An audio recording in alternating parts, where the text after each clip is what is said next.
আসসালামু আলাইকুম ওয়া রাহমাতুল্লাহি ওয়া বারাকাতুহু। আলহামদুলিল্লাহ ওয়াসসালাতু ওয়াসসালামু আলা রাসূলিল্লাহি আম্মা বা'দ। প্রিয় দর্শক, আপনাদের সবাইকে জানাচ্ছি মাহে রমজানের এই বরকতময় সময়ে অনেক, অনেক প্রীতি আর শুভেচ্ছা। আল্লাহ তাআলার কাছে আমরা দোয়া করি রব্বুল আলামিন যেন রমজানের যে সময়গুলো আমরা অতিবাহিত করেছি তা যেন কবুল করে নেন। বাংলাদেশের যে সকল সোনার ছেলেরা কোরআনের সাথে সম্পর্ক স্থাপনের মাধ্যমে দেশ এবং দেশের বাইরে সম্মান নিয়ে এসছেন, অর্থাৎ যারা বিশ্বজয়ী হাফেজে কোরআন, তাদেরকে নিয়েই আমাদের এই আয়োজন। আপনারা দেখছেন ওয়ালটন স্মার্ট ফ্রিজ নিবেদিত তারকা কণ্ঠে আল কোরআন। আজকের পর্বে যে বিশ্বজয়ী হাফেজে কোরআন আমাদের মাঝে উপস্থিত আছেন তিনি হচ্ছেন হাফেজ হুসাইন আহমেদ। সালামু আলাইকুম রহমতুল্লাহ। ওয়ালাইকুম আসসালাম ওয়া রাহমাতুল্লাহি ওয়া বারাকাতুহু। কেমন আছেন আপনি? আলহামদুলিল্লাহ। আপনি কেমন আছেন? আলহামদুলিল্লাহ হামদান কাসিরা, খুব ভালো আছি। আপনাকে অনেক অনেক মোবারকবাদ জানাচ্ছি যে আপনি এসছেন আমাদের মাঝে, বারাকাল্লাহু ফিক। আমিন। যদি আপনি একটু বলতেন যে আপনি আন্তর্জাতিক অঙ্গনে কোন, কোন প্রতিযোগিতায় বাংলাদেশের প্রতিনিধিত্ব করেছেন? আলহামদুলিল্লাহ আল্লাহ পাকের অশেষ মেহেরবানিতে ২০১৮ সালে সৌদি আরবে মদিনা শরীফে ৪র্থ স্থান অধিকার করেছিলাম এবং জর্ডানের জন্য বাংলাদেশ থেকে ফার্স্ট হয়ে নির্বাচিত হয়েছিলাম, কিন্তু করোনার কারণে যেতে পারিনি আরকি। আচ্ছা, আচ্ছা। আপনার সেই সময়ের অনুভূতিটা কি একটু আমাদেরকে শেয়ার করবেন? আসলে সেই সময়ের অনুভূতিটা এখনো যখনই মনে হয় তখনই আমি আবেগ আপ্লুত হয়ে যাই। কারণ আমরা জানি যে মদিনা মুনাওয়ারাতে আমাদের প্রিয় নবী হযরত মুহাম্মদ সাল্লাল্লাহু আলাইহি সাল্লাল্লাহু আলাইহি ওয়াসাল্লাম শুয়ে আছেন। আর আমরা যখন সেখানে গিয়ে সালাম দেই, তিনি সরাসরি উত্তর দেন, এটা আমরা জানি। তো নবীর রোজার পাশেই আমার কম্পিটিশনটা হয়েছিল। আল্লাহু আকবার। এই ৪৩-৪৪ বছরের মধ্যে শুধু একবারই হয়েছিল মদিনায়। আর সেটাই আমার কপালে জুটেছিল। আ আমি যখন তেলাওয়াত করতেছিলাম বা এখনো যখন স্মরণ হয় যে আমার তেলাওয়াত নবী শুনছেন, তখন আসলে শুকরিয়া আদায় করা ছাড়া আর কিছু বলার নেই। আমি সবাই তো সালাম পৌঁছাইয়া দিছে। আমি অন্তত আ আল্লাহর কালাম, পবিত্র কালামটা আমি যার কারণে এই পুরো সৃষ্টি, তাকে শুনিয়ে আসতে পেরেছি। এজন্য অনেক খুশি লাগে। যখনই মনে হয় তখনই রবের শুকরিয়া আদায় করি আলহামদুলিল্লাহ। আলহামদুলিল্লাহ। আপনি কত বছর বয়সে হেফজ করেছেন? ১০-১১ তে কমপ্লিট করে ফেলছি। মাশাআল্লাহ। কোথায় পড়াশোনা করেছেন? আমার স্টার্টিং হয়েছিল সিলেট থেকে। ও, আপনি গ্রামের বাড়ি। সিলেটের সন্তান। জি, কোথায় আপনার বাড়ি? সিলেটের গোয়াইনঘাট জাফলং। ও, গোয়াইনঘাট। জি, একেবারে সীমান্তবর্তী একটা সীমান্তবর্তী অঞ্চল। এলাকা। জি। মাশাআল্লাহ, তাবারাকাল্লাহ। আমার স্টার্টিংটা হয়েছিল গোয়াইনঘাটের আমার বাবার মাদ্রাসা থেকে। ঘর থেকে শুরু হইছে মূলত আমার আব্বু-আম্মুর কাছ থেকে আমি কায়দা শুরু করেছিলাম। তারপর বাবার মাদ্রাসায় নাজারা শুরু করছি। তারপরে আস্তে, আস্তে সিলেট শহরে আসলাম। তারপরে আস্তে, আস্তে ঢাকায়। সিলেট শহরে সবক শুরু করেছি, শেষও করেছি। তারপরে ঢাকায় এসে কমপ্লিট করলাম। তারপরে এই জগতে আসলাম। ঢাকায় কোথায় পড়েছেন? যাত্রাবাড়ি মার্কাজুত তাহফিজ ইন্টারন্যাশনাল মাদ্রাসায়। মাশাআল্লাহ, তাবারাকাল্লাহ, আলহামদুলিল্লাহ। এবং আপনি সেখানে ৪র্থ স্থান অধিকার করেছেন জি। বললেন। সেই মুহূর্তটা কেমন ছিল? আসলে এই এগুলা আসলে ভাষায় প্রকাশ করার মতো না। কয়টা দেশ ছিল সেখানে? প্রায় ১০০ র উপরে দেশ ছিল। আচ্ছা। সেখান থেকে আমি ৪র্থ হয়েছিলাম। আলহামদুলিল্লাহ। আলহামদুলিল্লাহি হামদান কাসিরা। আপনি বর্তমানে কি করছেন? আলহামদুলিল্লাহ আমি এই বছর দাওরায়ে হাদিস কমপ্লিট করেছি জামিয়াতুস সাহাবা ঢাকা থেকে। মাশাআল্লাহ, তাবারাকাল্লাহ, আলহামদুলিল্লাহ। তাহলে আপনি তাকমিল কমপ্লিট করলেন। আল্লাহ তাআলা আপনাকে আপনার ইলমের মাঝে বারাকা দান করুন। আমিন। আপনাদের পরিবারে কে, কে আছেন? আমরা আমার বাবা-মা আছেন। আর আমরা ৩ ভাই ৬ বোন আছি। আপনি কততম? আমি ৩য়। ৩য়। জি, আলহামদুলিল্লাহ, আপনি ইতিমধ্যে তিলাওয়াতের মাধ্যমে মানুষের মন জয় করেছেন। মদিনাতুর রাসূল সাল্লাল্লাহু আলাইহি ওয়াসাল্লামে আপনি তিলাওয়াত শুনিয়ে এসছেন এবং সেই আন্তর্জাতিক প্রতিযোগিতায় বাংলাদেশের প্রতিনিধিত্ব করেছেন।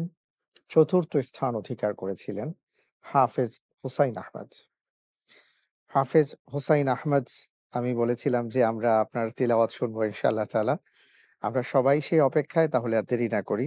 মেহেরবানি করে আপনি তিলাওয়াত করুন। أعوذ بالله من الشيطان الرجيم. بسم الله الرحمن الرحيم.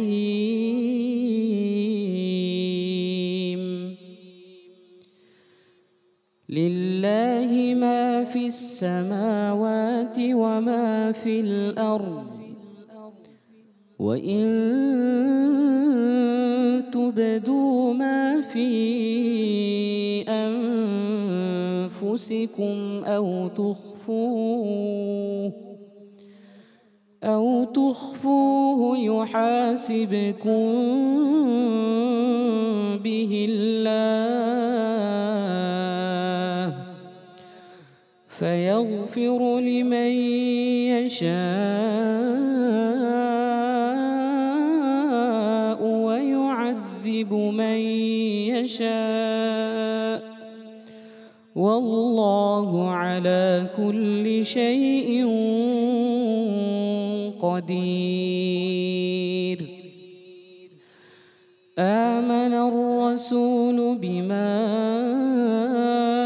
أنزل إليه من ربه والمؤمنون كل آمن بالله وملائكته وكتبه ورسله لا نفرق بين أحد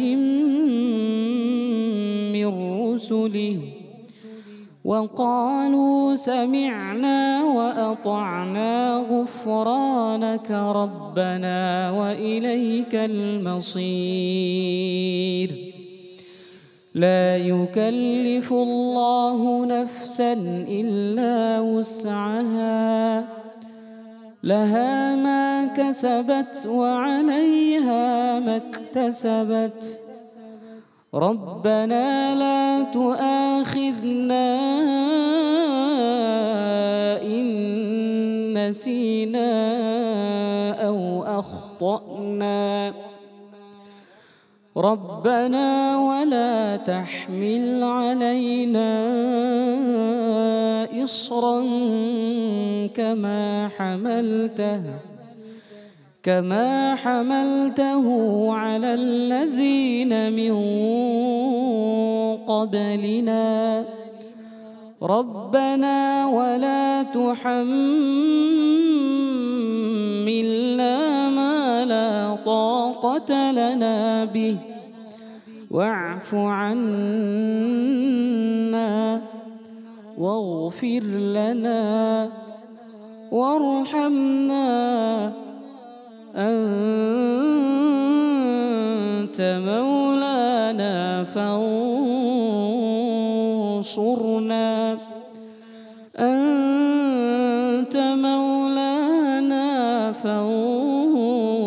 فانصرنا على القوم الكافرين.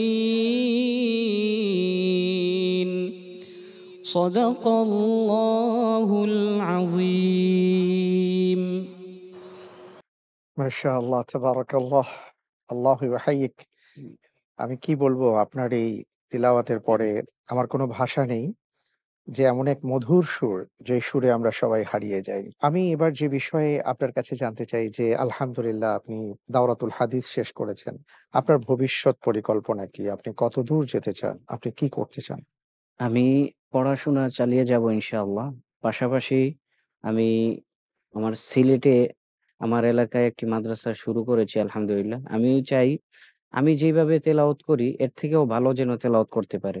কারণ তেলাওয়াত শুধু তেলাওয়াত করলেই হবে না। তেলাওয়াত আল্লাহ সুবহানাহু ওয়া তাআলা যেভাবে বলেছেন ওয়ারাত্তিলিল কুরআনা তারতিলা। আমাদের বাংলাদেশ না, পুরা পৃথিবীতেই অধিকাংশ মানুষই আল্লাহ পাক রব্বুল আলামিন যেভাবে বলেছেন সেভাবে তেলাওয়াত করতে পারে না বা করে না। আমি চাই এই কোরআনের আলো ছড়িয়ে পড়ুক পুরা বিশ্বময়। আমি পুরা বিশ্বময় ছড়িয়ে দিতে চাই কোরআনের আলো ইনশাআল্লাহ। তো আমি সেই সুবাদে আমি সিলেটের মাটিতে একটি প্রতিষ্ঠান শুরু করেছি আলহামদুলিল্লাহ। মাহাল্লুত তাহফিজ নামে। মাহাল্লুত তাহফিজ। মাহাল্লু যেখানে তাহফিজের স্থান, মুখস্থ জি, করার জি, জি। মহল, তাহফিজের মহল, যেখানে বাচ্চারা কোরআন সবসময় চর্চা করবে। তো আমি চাই আল্লাহ পাক রব্বুল আলামিন যেন আমার মাধ্যমে পুরা পৃথিবীতে কোরআনের এই আলোটা ছড়িয়ে দেন। আমিন। আপনি এত চমৎকার সুর আত্মস্থ করেছেন কিভাবে আমাদেরকে বলবেন? সুর আসলে এটা সম্পূর্ণ আল্লাহ তাআলার একটা রহমত, আল্লাহ তাআলার দয়া, গিফট, আল্লাহ তাআলার দান। এটা আসলে যে কেউ চাইলেই পারে না। আমাদের কাজ হলো চেষ্টা করা। আমি চেষ্টা করেছি, বাকিটা আল্লাহ পাক দিয়েছেন। মাশাআল্লাহ, তাবারাকাল্লাহ। আপনি কি এই অ্যা একটা সুরেই পড়েন না আর কোনো মাকামাত আছে? আমি মাকামাত তো অনেকগুলোই আছে। আমি আলহামদুলিল্লাহ সব মাকামাতই পড়তে পারি। সব সুরেই পড়তে পারি। তো এটার জন্য যেটা বেশি করতে হয়, বড়, বড় আরবের যে শায়েখরা আছেন, তাদের তেলাওয়াত বেশি শুনতে হয়। তো আমি যারা হিফজের বাচ্চা আছে, তাদেরকে আমি বলব, তাদেরকে মোবাইল না, মোবাইল ছাড়া হোক বা মোবাইল দিয়ে হোক, উস্তাদ সামনে থেকে যেইভাবে হোক আরবের লাহানে বেশি সুর শোনা এবং প্র্যাকটিস করা। তখন ইনশাআল্লাহ সবার পড়াই আস্তে ধীরে সুন্দর হবে। এটার মধ্যে সময় দিতে হবে অনেক। যেকোনো জিনিস যখন আমরা যেটার মধ্যে সময় ব্যয় বেশি করব, ওইটার মধ্যেই সফলতা বেশি আসবে ইনশাআল্লাহ। ইনশাআল্লাহ। অনেক ধন্যবাদ। আপনি চমৎকার সুরে তিলাওয়াত করেছেন। আপনি এর আগে আমাকে বলেছিলেন যে আলহামদুলিল্লাহ কেরাতেরও একটু প্র্যাকটিস আছে আপনার। আলহামদুলিল্লাহ। আলহামদুলিল্লাহ, তাহলে আমরা এই মুহূর্তে আপনার কাছ থেকে তিলাওয়াত শুনতে চাই কেরাতের সুরে। أعوذ بالله من الشيطان الرجيم.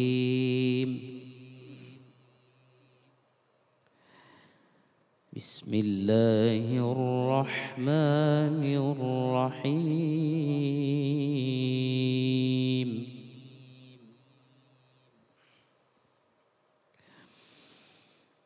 لو أنزلنا هذا القرآن على جبل لرأيته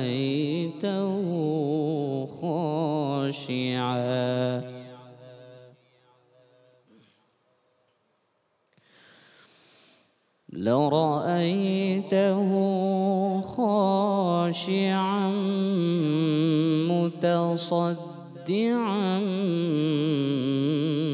من خشية الله.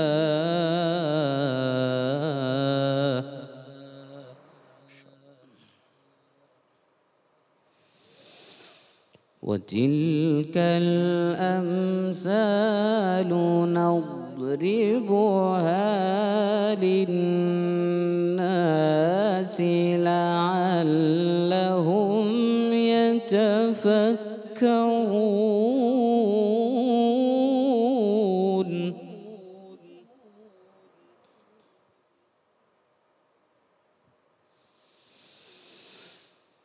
لو أنزلنا هذا القرآن على جبل لرأيته خاشعا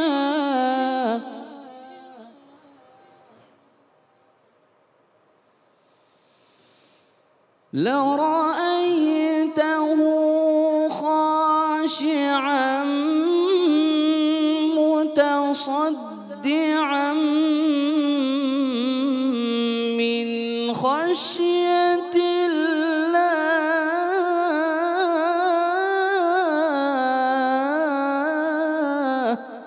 আল্লাহু আকবার।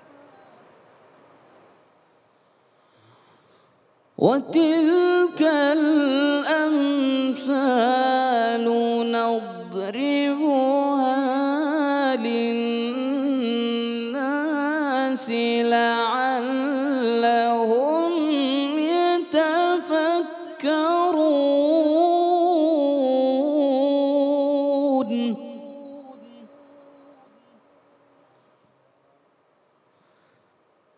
هو الله الذي لا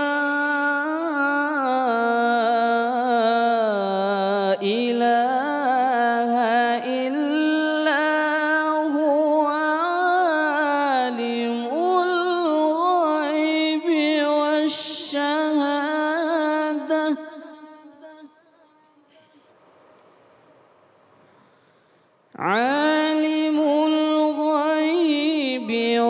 الشهادة هو الرحمن الرحيم.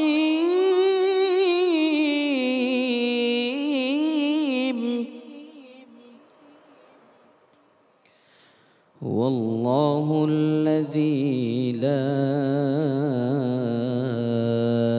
إله إلا هو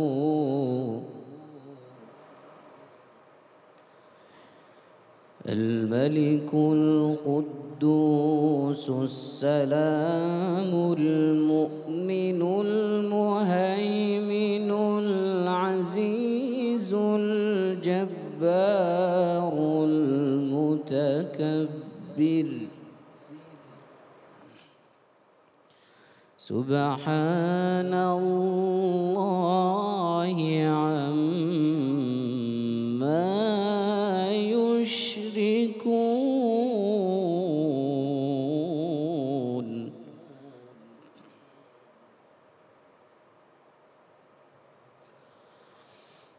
هو الله الخالق البارئ المصور له الأسماء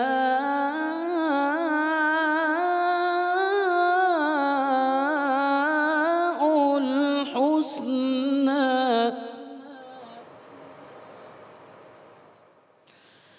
يسبح له ما في السماوات والأرض وهو العزيز الحكيم.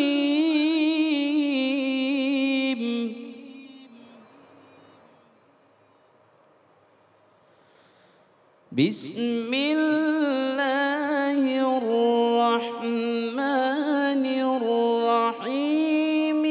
إنا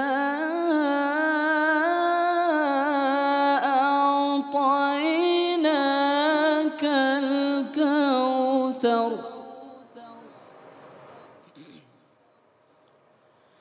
فصل لربك وانحر. إن شانئك هو الأبتر.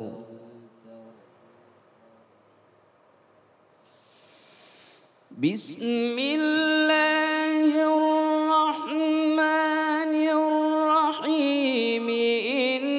إنا أعطيناك الكوثر فصل لربك وانحر. إن شانئك هو الأبتر. فصل لربك وانحر. إن شانئك هو الأبتر. صدق الله العظيم.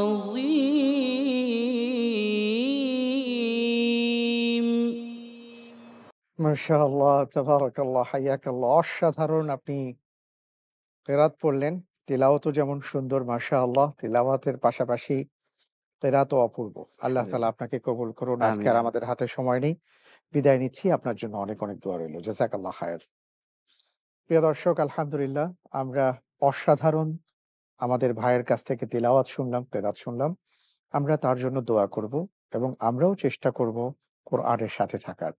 আল্লাহ তাআলা সবাইকে সে তৌফিক দান করুন, আমিন। এই প্রত্যাশায় আজকের মতন বিদায় নিচ্ছি। আল্লাহ হাফেজ। আসসালামু আলাইকুম ওয়া রাহমাতুল্লাহি ওয়া বারাকাতুহু।